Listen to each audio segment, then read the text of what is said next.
La vida es algo espantoso, y desde el trasfondo de lo que conocemos de ella, asoman indicios demoníacos que la vuelven a veces infinitamente más espantosa. La ciencia, ya opresiva en sus tremendas revelaciones, será quizá la que aniquile definitivamente nuestra especie humana, si es que somos una especie aparte, porque su reserva de insospechados horrores jamás podrá ser abarcada por los cerebros mortales, en caso de desastre en el mundo. Si supiéramos qué somos, haríamos lo que hizo Arthur Jermyn, que empapó sus ropas de petróleo y se prendió fuego una noche. Nadie guardó sus restos carbonizados en una urna, ni le dedicó un monumento funerario, ya que aparecieron ciertos documentos y cierto objeto dentro de una caja que han hecho que los hombres prefieran olvidar. Algunos de los que lo conocían niegan incluso que haya existido jamás. Arthur Jermyn salió al páramo y se prendió fuego después de ver el objeto de la caja, llegado de África. Fue este objeto, y no su raro aspecto personal, lo que lo impulsó a quitarse la vida. Son muchos los que no habrían soportado la existencia de haber tenido los extraños rasgos de Arthur Jermyn, pero él era poeta y hombre de ciencia, y nunca le importó su aspecto físico. Llevaba el saber en la sangre. Su bisabuelo, el barón Robert Jermyn, había sido un antropólogo de renombre, y su tatarabuelo, Wade Jermyn, uno de los primeros exploradores de la región del Congo y autor de diversos estudios eruditos sobre sus tribus, animales y supuestas ruinas. Efectivamente, Wade estuvo dotado de un celo intelectual casi rayano en la manía. Su extravagante teoría sobre una civilización congoleña blanca le granjeó sarcásticos ataques cuando apareció su libro Reflexiones sobre las diversas partes de África. En 1765, este intrépido explorador fue internado en un manicomio en Huntingdon. Todos los Jermyn poseían un rasgo de locura, y la gente se alegraba de que no fueran muchos. La estirpe carecía de ramas, y Arthur fue el último vástago. De no haber sido así, no se sabe qué habría podido ocurrir cuando llegó el objeto aquel. Los Jermyn jamás tuvieron un aspecto completamente normal. Había algo raro en ellos, aunque el caso de Arthur fue el peor, y los viejos retratos de la familia de la casa Jermyn, anteriores a Wade, mostraban rostros bastante bellos. Desde luego, la locura empezó con Wade, cuyas extravagantes historias sobre África hacían a la vez las delicias y el terror de sus nuevos amigos. Quedó reflejada en su colección de trofeos y ejemplares, muy distintos de los que un hombre normal coleccionaría y conservaría, y se manifestó de manera sorprendente en la reclusión oriental en que tuvo a su esposa. Era, decía él, hija de un comerciante portugués al que había conocido en África, y no compartía las costumbres inglesas. Se la había traído junto con un hijo pequeño nacido en África al volver del segundo y más largo de sus viajes. Luego, ella lo acompañó en el tercero y último, del que no regresó. Nadie la había visto de cerca, ni siquiera los criados, debido a su carácter extraño y violento. Durante la breve estancia de esta mujer en la mansión de los Jermyn, ocupó un ala remota y fue atendida tan solo por su marido. Wade fue, efectivamente, muy singular en sus atenciones para con la familia, pues cuando regresó de África no consintió que nadie atendiese a su hijo, salvo una repugnante negra de Guinea. A su regreso, después de la muerte de Lady Jermyn, asumió él enteramente los cuidados del niño, pero fueron las palabras de Wade, sobre todo cuando se encontraba bebido, las que hicieron suponer a sus amigos que estaba loco. En una época de la razón, como el siglo XVIII, era una temeridad que un hombre de ciencia hablara de visiones insensatas y paisajes extraños bajo la luna del Congo, de gigantescas murallas y pilares de una ciudad olvidada, en ruinas e invadida por la vegetación, y de húmedas y secretas escalinatas que descendían interminablemente a la oscuridad de criptas abismales y catacumbas inconcebibles. Especialmente, era una temeridad hablar de forma delirante de los seres que poblaban tales lugares, criaturas mitad de la jungla, mitad esa ciudad antigua e impía, seres que el propio Plinio habría descrito con escepticismo, y que pudieron surgir después de que los grandes monos invadiesen la moribunda ciudad de las murallas y los pilares, de las criptas y las misteriosas esculturas. Sin embargo, después de su último viaje, Wade hablaba de esas cosas con estremecido y misterioso entusiasmo, casi siempre después de su tercer vaso en el Knight's Head, alardeando de lo que había descubierto en la selva y de que había vivido entre ciertas ruinas terribles que solo él conocía, y al final hablaba en tales términos de los seres que allí vivían que lo internaron en el manicomio. No manifestó gran pesar cuando lo encerraron en la celda enrejada de Huntingdon, ya que su mente funcionaba de forma extraña. A partir del momento en que su hijo empezó a salir de la infancia, le fue gustando cada vez menos el hogar, hasta que últimamente parecía amedrentarlo. El Knight's Head llegó a convertirse en su domicilio habitual, y cuando lo encerraron, manifestó una vaga gratitud, como si para él representase una protección. Philip, el hijo de Wade Jermyn, fue una persona extraordinariamente rara. A pesar del gran parecido físico que tenía con su padre, su aspecto y comportamiento eran en muchos detalles tan toscos que todos acabaron por rehuirle. Aunque no heredó la locura como algunos temían, era bastante torpe y propenso a periódicos accesos de violencia. De estatura pequeña, poseía, sin embargo, una fuerza y una agilidad increíbles. A los 12 años de recibir su título, se casó con la hija de su guardabosques, persona que, según se decía, era de origen gitano.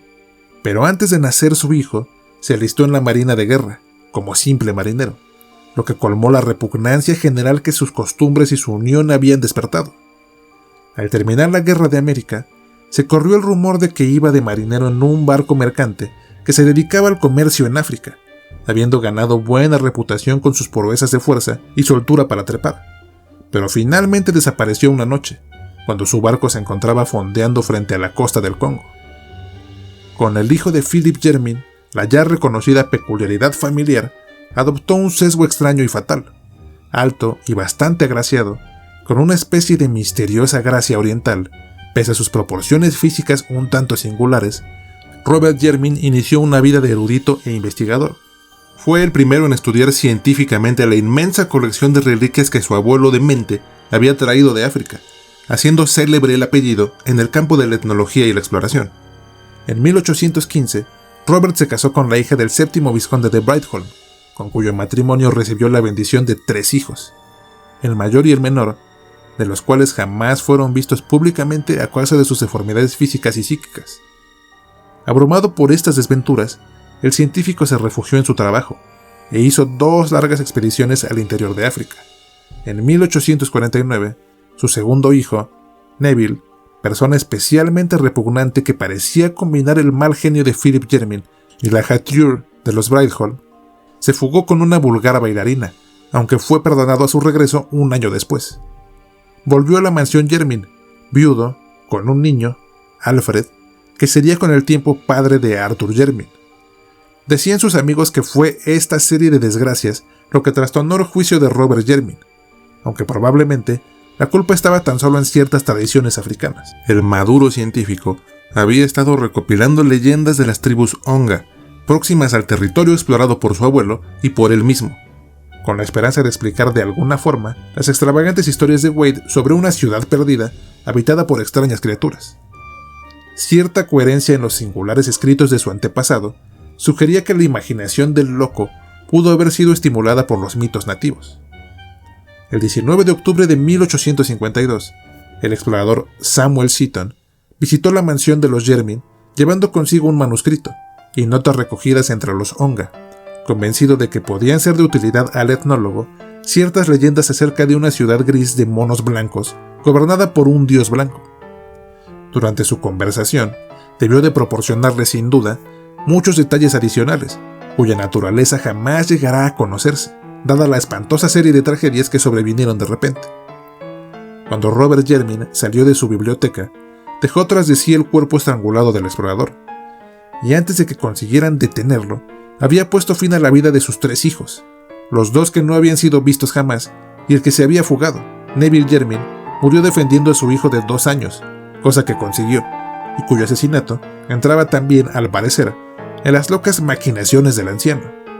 El propio Robert, tras repetidos intentos de suicidarse y una obstinada negativa a pronunciar un solo sonido articulado, murió de un ataque de apoplejía al 2º año de su reclusión. Alfred Jermyn fue varón antes de cumplir los 4 años, pero sus gustos jamás estuvieron a la altura de su título.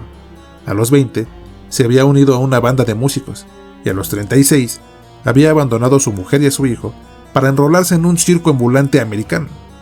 Su final fue repugnante de veras. Entre los animales del espectáculo con los que viajaba, había un enorme gorila macho de color algo más claro de lo normal.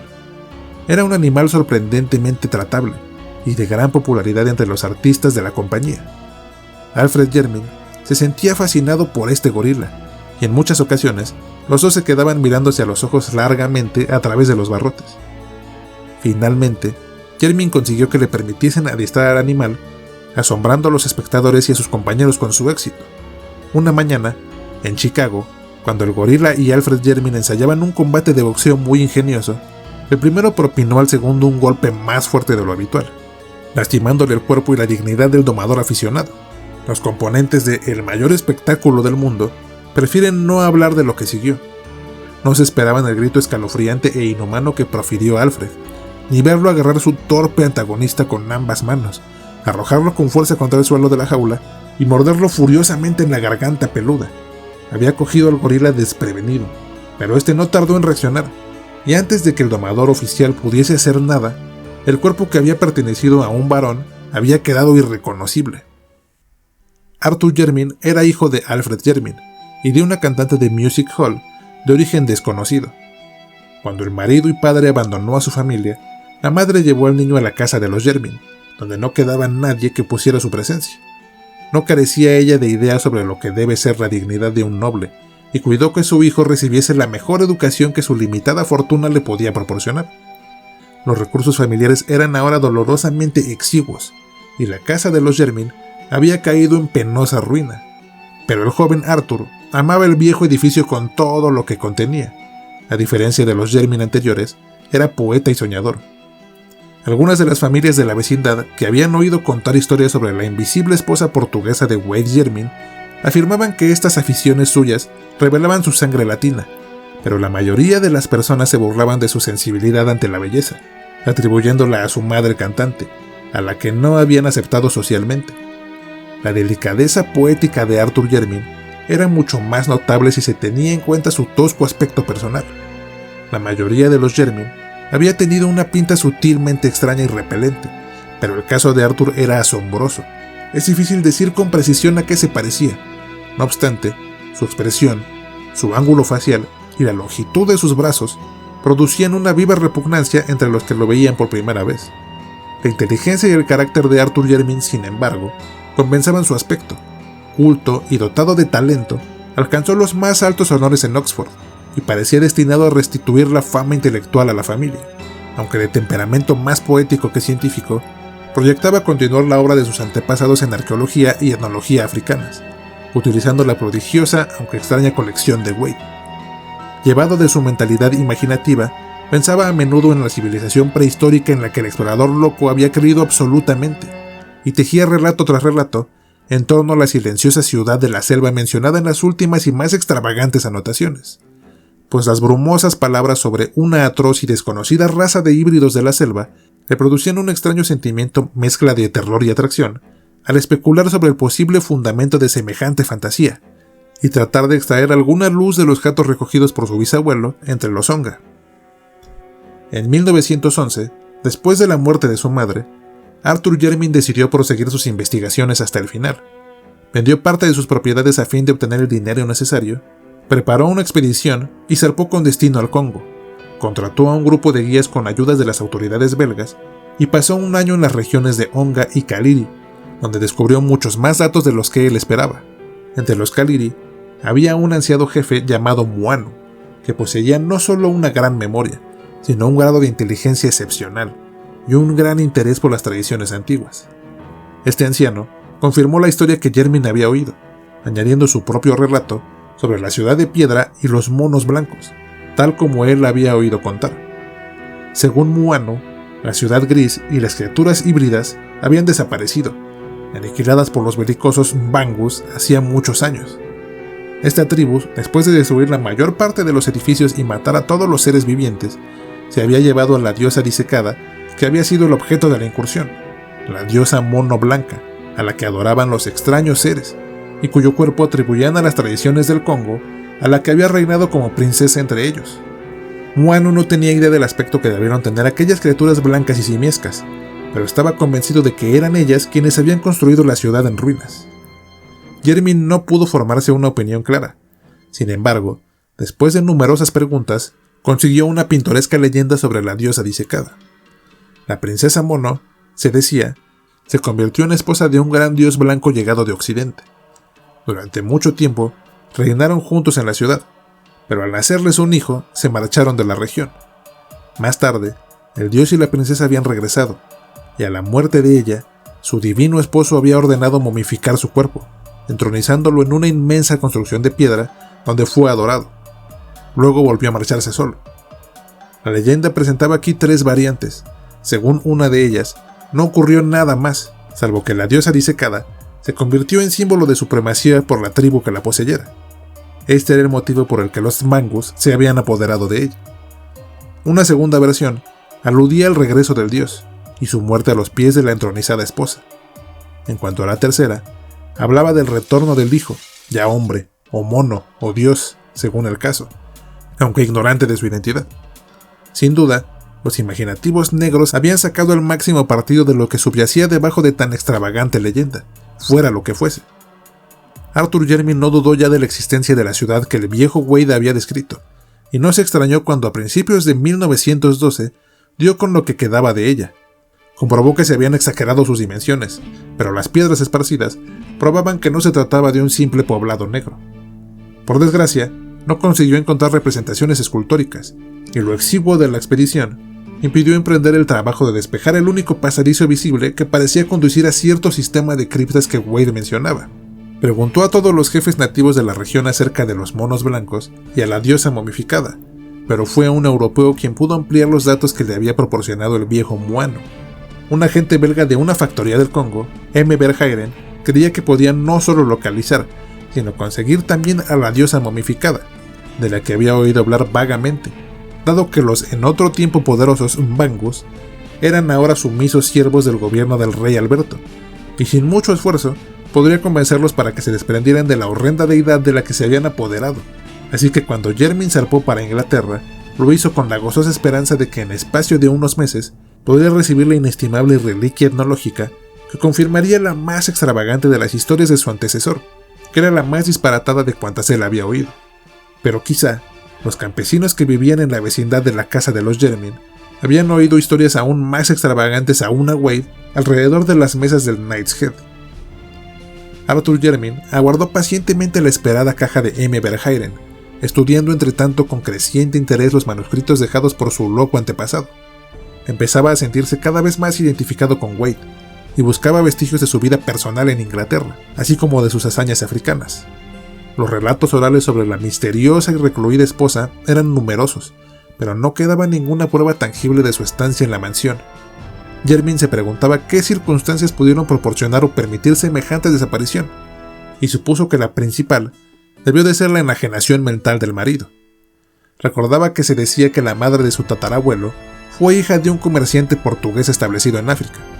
Indudablemente, el sentido práctico heredado de su padre y su conocimiento superficial del continente negro lo habían movido a burlarse de las historias que contaba Wade sobre el interior, y eso era algo que un hombre como él no debió de olvidar. Ella había muerto en África, a donde sin duda su marido la llevó a la fuerza, decidido a probar lo que decía, pero cada vez que Jermyn se sumía en estas reflexiones, no podía más que sonreír ante su futilidad, siglo y medio después de la muerte de sus extraños antecesores. En junio de 1913, le llegó una carta de M. Verheiren, en la que se le notificaba que había encontrado la diosa disecada. Se trataba, decía el belga, de un objeto de lo más extraordinario, un objeto imposible de clasificar para un profano. Solo un científico podía determinar si se trataba de un simio o de un ser humano, y aún así, su clasificación sería muy difícil dado su estado de deterioro. El tiempo y el clima del Congo no son favorables para las momias, especialmente cuando consisten en preparaciones de aficionados, como parecía ocurrir en este caso. Alrededor del cuello de la criatura se había encontrado una cadena de oro que sostenía un relicario vacío con adornos nobiliarios, sin duda, recuerdo de algún infortunado viajero, a quien debieron arrebatárselo los Mbangus, para colgárselo a la diosa en el cuello a manera de talismán. Comentando las facciones de la diosa, M. Verheiren hacía una fantástica comparación, o más bien aludía con humor, a lo mucho que iba a sorprenderle a su corresponsal, pero estaba demasiado interesado científicamente para extenderse en trivialidades. La diosa momificada, anunciaba, llegaría debidamente embalada un mes después de la carta. El envío fue recibido en casa de los Jermyn, la tarde del 3 de agosto de 1913, siendo trasladado inmediatamente a la gran sala que alojaba la colección de ejemplares africanos, tal como fueron ordenadas por Robert y Arthur. Lo que sucedió a continuación puede deducirse de lo que contaron los criados y de los objetos y documentos examinados después. De las diversas versiones, la del mayordomo de la familia, el anciano Soames, es la más amplia y coherente. Según este fiel servidor, Arthur ordenó que se retirase todo el mundo de la habitación antes de abrir la caja, aunque el inmediato ruido del martillo y el escoplo indicó que no había decidido aplazar la tarea. Durante un rato no se escuchó nada más. Soames no podía precisar cuánto tiempo, pero menos de un cuarto de hora después, desde luego, oyó un horrible alarido cuya voz pertenecía inequívocamente a Jermyn. Acto seguido, salió Jermyn de la estancia y echó a correr como un loco en dirección a la entrada, como perseguido por algún espantoso enemigo. La expresión de su rostro, un rostro bastante horrible ya de por sí, era indescriptible. Al llegar a la puerta, pareció ocurrírsele una idea. Dio media vuelta, echó a correr y desapareció finalmente por la escalera del sótano. Los criados se quedaron en lo alto, mirando estupefactos, pero el señor no regresó. Les llegó, eso sí, un olor a petróleo. Ya de noche, oyeron el ruido de la puerta que comunicaba el sótano con el patio, y el mozo de cuadra vio salir furtivamente a Arthur Jermyn, todo reluciente de petróleo, y desaparecer hacia el negro páramo que rodeaba la casa. Luego, en una exaltación de supremo horror, presenciaron todos el final. Surgió una chisma en el páramo, se elevó una llama, y una columna de fuego humano alcanzó los cielos. La estirpe de los Jermyn había dejado de existir. La razón por la que no se recogieron los restos carbonizados de Arthur Jermyn para enterrarlos está en lo que encontraron después, sobre todo en el objeto de la caja.